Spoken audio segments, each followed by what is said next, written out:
बिस्मिल्लाहिर्रहमानिर्रहीम। Today our topic of discussion is non metals. इससे पहले हम मेटल्स के बारे में डिटेल के साथ डिस्कस कर चुके हैं कि मेटल्स हमारे पास क्या चीज़ है। तो मेटल्स में हम ये कहते थे कि मेटल आर इलेक्ट्रोपॉजिटिव, यहाँ पर हमने इलेक्ट्रोनेगेटिव लिखा है, वहाँ पर हम ये कहते थे कि metals are electropositive and they can lose electron and form positively charge ion, जिसको हम कैटायन कहते थे। लेकिन आज हम नॉन मेटल्स को डिस्कस कर रहे हैं, तो नॉन मेटल्स को हम कैसे डिफाइन कर सकते हैं। So non metals are electronegative. Non metals हमारे पास इलेक्ट्रोनेगेटिव होते हैं। ये एक पॉइंट हो गया हमारे पास। दे कैन गेन इलेक्ट्रॉन्स, और ये क्या करते हैं, इलेक्ट्रोनेगेटिव ये क्यों होते हैं, क्योंकि ये इलेक्ट्रॉन को एक्सेप्ट करते होते हैं, ये इलेक्ट्रॉन को गेन करते हैं और क्या बनाते हैं, and form negatively charge ion, और हमारे पास नेगेटिवली एक आयन बनाते हैं जिसको हम एनायन कहते हैं। फॉर एग्जाम्पल यहाँ पर हम एग्जाम्पल ले लेते हैं सोडियम का और क्लोरीन का। तो हमारे पास सोडियम क्लोराइड है, हमारे पास क्या है, हमारे पास सोडियम क्लोराइड है। अब सोडियम क्लोराइड में आप लोग देख सकते हैं कि सोडियम के आउटर मोस्ट शेल में कितने इलेक्ट्रॉन होते हैं, एक इलेक्ट्रॉन होता है, और क्लोरीन के आउटर मोस्ट शेल में हमारे पास 7 इलेक्ट्रॉन होते हैं। अब क्या होता है कि सोडियम अपने आउटर मोस्ट शेल का ये एक इलेक्ट्रॉन किसको दे देता है, क्लोरीन को, क्योंकि क्लोरीन के आउटर मोस्ट शेल में 7 इलेक्ट्रॉन है। इसको अपना आउटर मोस्ट शेल कंप्लीट करने के लिए एक इलेक्ट्रॉन रिक्वायर्ड है, और इसको अपना आउटर मोस्ट शेल कंप्लीट करने के लिए 7 इलेक्ट्रॉन रिक्वायर्ड है। तो लाजमी बात है कि सोडियम 7 इलेक्ट्रॉन को तो गेन नहीं कर सकता, ये बहुत ज़्यादा मुश्किल काम है। तो ये अपने आउटर मोस्ट शेल का ये एक इलेक्ट्रॉन इसको डोनेट कर देता है, और एज अ रिजल्ट हमारे पास आयनिक बॉन्ड बन जाता है, और आयनिक बॉन्ड के रिजल्ट में हमारे पास जो कंपाउंड बनता है उसको हम आयनिक कंपाउंड कहते हैं। तो सोडियम क्लोराइड हमारे पास आयनिक कंपाउंड होता है, और जब ये सोडियम एक इलेक्ट्रॉन क्लोरीन को डोनेट करता है तो एज अ रिजल्ट क्लोरीन पर नेगेटिव चार्ज आ जाता है और सोडियम पर पॉजिटिव चार्ज आता है। तो सोडियम हमारे पास क्या है, सोडियम हमारे पास मेटल हो गया, और क्लोरीन हमारे पास क्या हो गया, नॉन मेटल्स। क्योंकि नॉन मेटल्स की डिफिनीशन में हम ये बात कहते हैं कि ये हमारे पास इलेक्ट्रोनेगेटिव होते हैं और ये इलेक्ट्रॉन को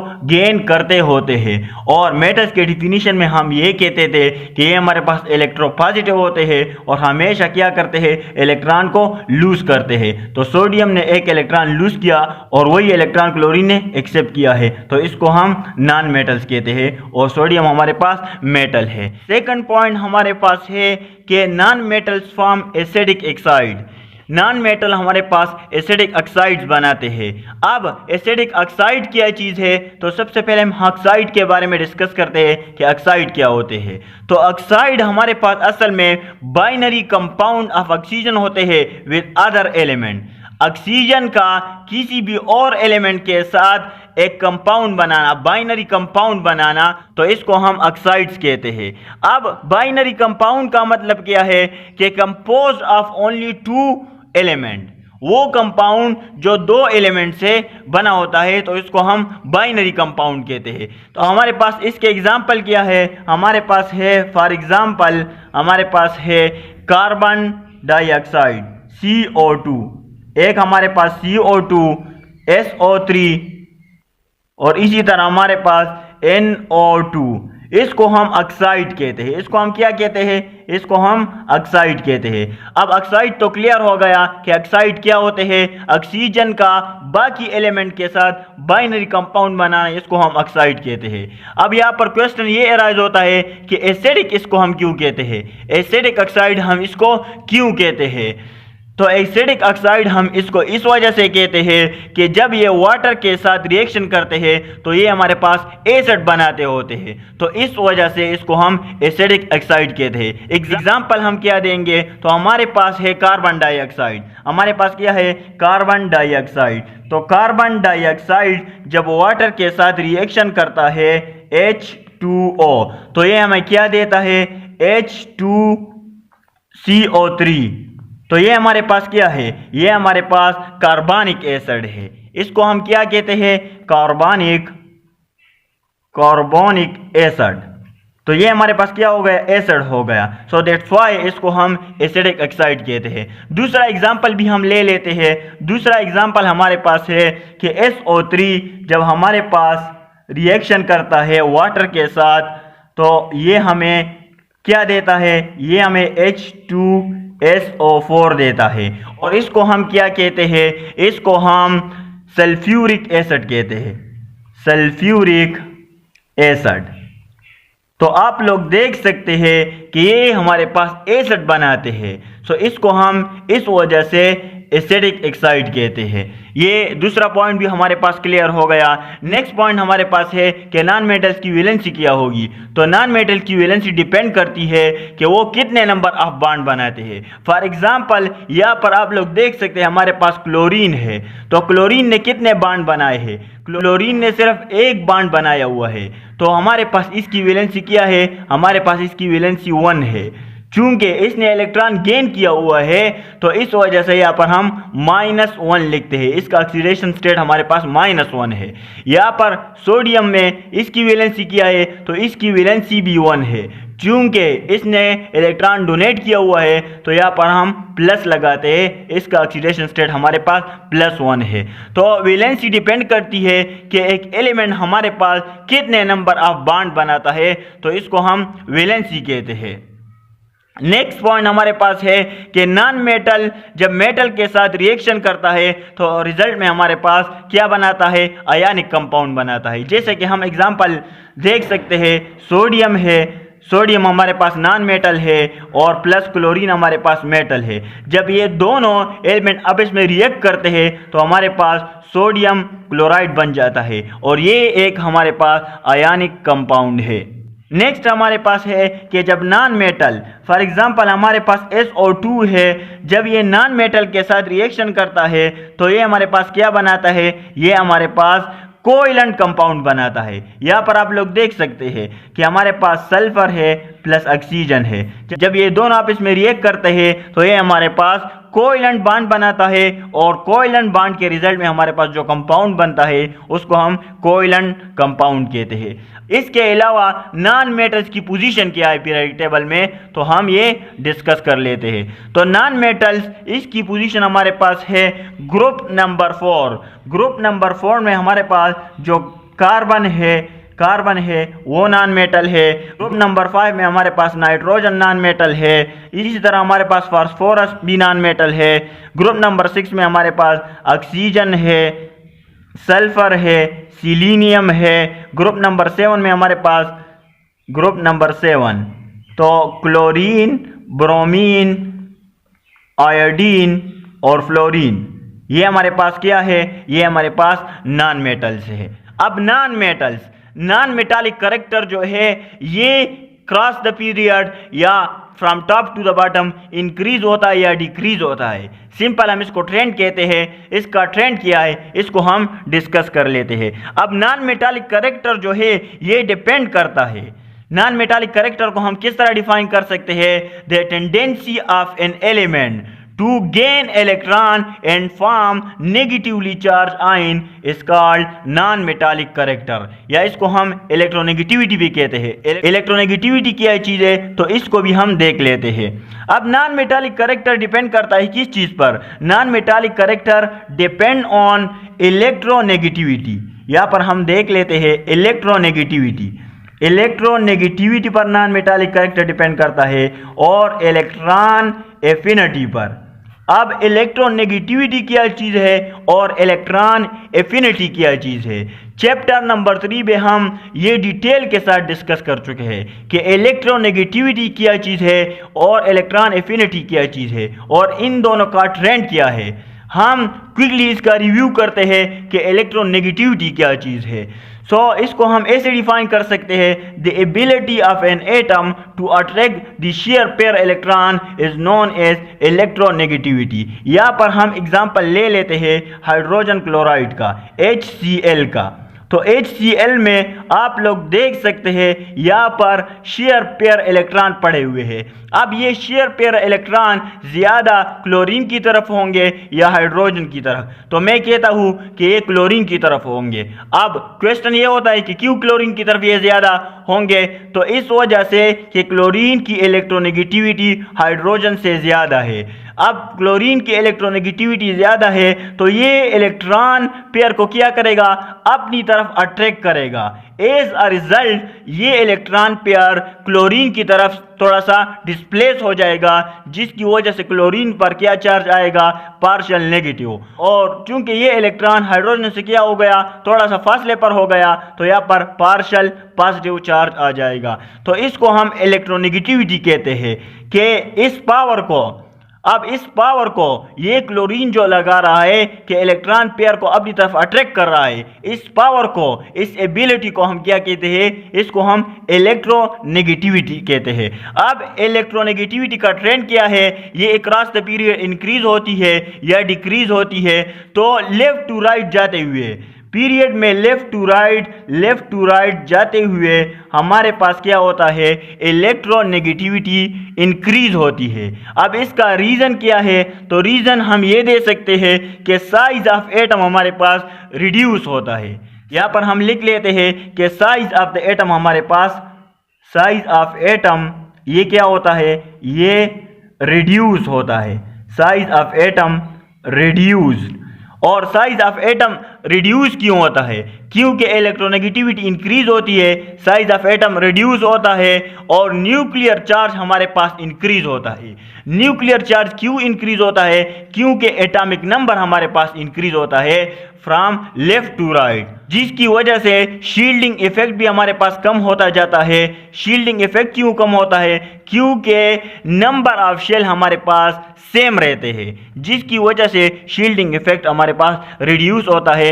और शील्डिंग इफेक्ट हमारे पास क्या होता है, शील्डिंग इफेक्ट रिड्यूसेस। और आयनाइजेशन एनर्जी हमारे पास क्या होती है, आयनाइजेशन एनर्जी हमारे पास हाई होती है, इंक्रीज होती है। तो इस वजह से हमारे पास लेफ्ट टू द राइट जाते हुए इलेक्ट्रोनेगेटिविटी इंक्रीज होती है। साइज ऑफ द एटम क्यों हमारे पास रिड्यूस होता है, तो यहाँ पर हम क्लोरीन ले लेते हैं। तो क्लोरीन हमारे पास है, इसका एटॉमिक नंबर 17 है। इसका एटॉमिक नंबर क्या है, 17 है। इसके आउटर मोस्ट शेल में 7 इलेक्ट्रॉन है। पहले शेल में इसके कितने इलेक्ट्रॉन है, 2 इलेक्ट्रॉन है। दूसरे शेल में इसके 8 इलेक्ट्रॉन है। दूसरे शेल में इसके कितने इलेक्ट्रॉन है, 8 इलेक्ट्रॉन है। 1 2 3 4 5 6 7 और ये हमारे पास 8। और लास्ट शेल में इसके 7 इलेक्ट्रॉन है। 1 2 3 4 5 6 और ये हमारे पास 7।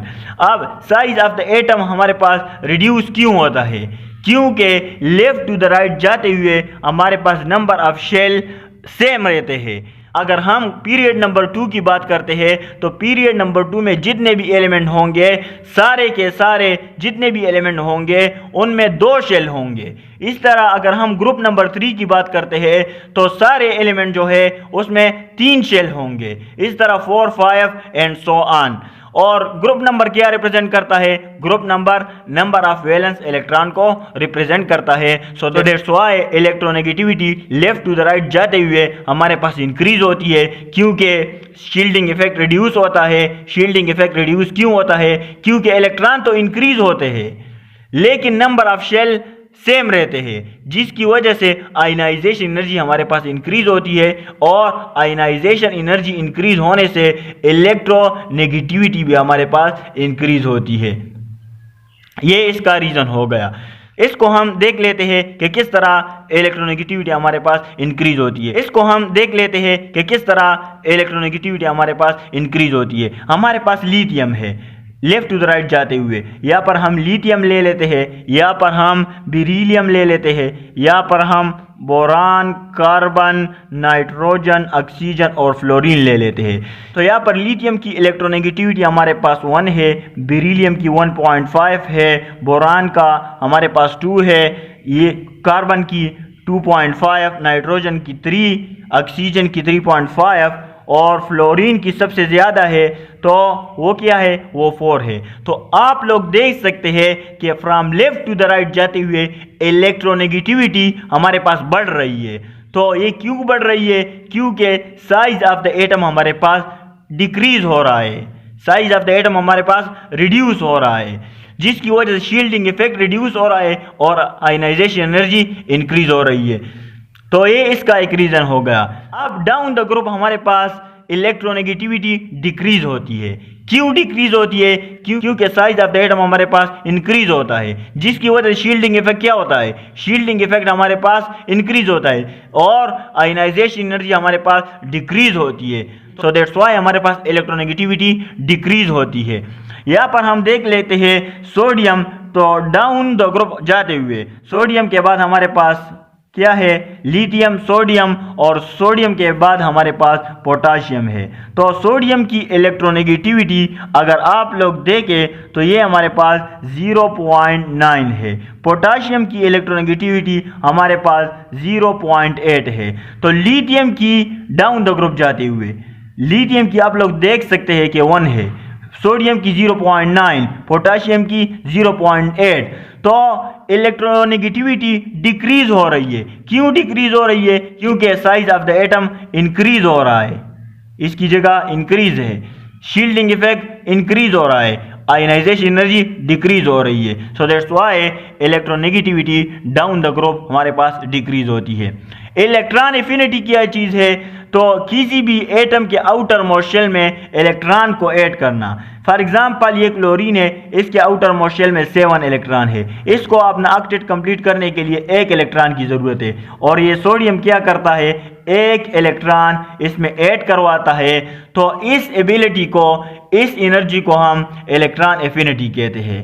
तो इस एफिनिटी को, ये जो इलेक्ट्रॉन ऐड हो रहा है इस क्लोरीन एटम में, तो इसको हम इलेक्ट्रॉन एफिनिटी कहते हैं। किसी भी एलिमेंट के आउटर मोस्ट शेल में इलेक्ट्रॉन को ऐड करवाना, उस टाइम जो एनर्जी रिलीज होती है उसको हम इलेक्ट्रॉन एफिनिटी कहते हैं। और इलेक्ट्रॉन एफिनिटी का ट्रेंड भी हमारे पास सेम है। अब नॉन मेटालिक कैरेक्टर इंक्रीज होता है या डिक्रीज होता है डाउन द ग्रुप? तो नॉन मेटालिक कैरेक्टर हमारे पास क्या होता है, डिक्रीज होता है। यहाँ पर आप लोग देख सकते हैं नॉन मेटालिक कैरेक्टर हमारे पास डिक्रीज होता है और non metallic character across the period हमारे पास इंक्रीज होता है। यहाँ पर आप लोग देख सकते हैं 1.5, 2, 2.5, 3, 3.5 और 4। फ्लोरीन पीरियोडिक टेबल में हमारे पास सबसे ज्यादा इलेक्ट्रोनेगेटिव एटम है। हमने कहा था कि नॉन मेटालिक कैरेक्टर डिपेंड करता है किस चीज़ पे, इलेक्ट्रोनेगेटिविटी पर और इलेक्ट्रॉन एफिनिटी पर। तो जब हमारे पास इलेक्ट्रोनेगेटिविटी इंक्रीज होती है तो नॉन मेटालिक कैरेक्टर भी हमारे पास इंक्रीज होगा, और जब हमारे पास इलेक्ट्रॉन एफिनिटी इंक्रीज होती है तो नॉन मेटालिक कैरेक्टर भी हमारे पास इंक्रीज होगा। क्यों? क्योंकि इलेक्ट्रोनेगेटिविटी किस चीज़ का नाम है, the ability of an atom to attract the share pair of electron.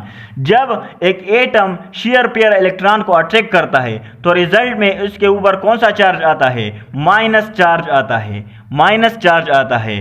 तो और नॉन मेटालिक कैरेक्टर हम किसको कहते हैं, नॉन मेटल्स आर इलेक्ट्रोनेगेटिव। हम डिफिनीशन में क्या कहते हैं कि नॉन मेटल्स हमारे पास इलेक्ट्रोनेगेटिव होते हैं। तो आप लोग देख सकते हैं कि इलेक्ट्रोनेगेटिविटी इंक्रीज हो रही है। और इलेक्ट्रॉन एफिनिटी क्या है कि किसी भी एटम के आउटर मोस्ट शेल में इलेक्ट्रॉन को ऐड करना। अगर एक एटम के आखिरी शेल में 1 इलेक्ट्रॉन ऐड हो जाता है तो इलेक्ट्रॉन एडिंग से हमारे पास कौन सा चार्ज आता है, तो वो भी नेगेटिव चार्ज आता है। जब यहाँ पर भी नेगेटिव चार्ज, यहाँ पर भी नेगेटिव चार्ज, तो इलेक्ट्रोनेगेटिविटी भी इंक्रीज हो रही है, इलेक्ट्रॉन एफिनिटी भी इंक्रीज हो रही है। तो इसकी वजह से हमारे पास non metallic character across the period increase होता है और डाउन द ग्रुप हमारे पास डिक्रीज होता है। तो ये आज का हमारा टॉपिक था कि मेटल्स का डिफिनीशन क्या है, इसका पोजीशन हमारे पास क्या है और इसका ट्रेंड हमारे पास क्या है। अक्रॉस द पीरियड इसका ट्रेंड इंक्रीज होता है, डाउन द ग्रुप इसका ट्रेंड डिक्रीज होता है। Okay, thanks.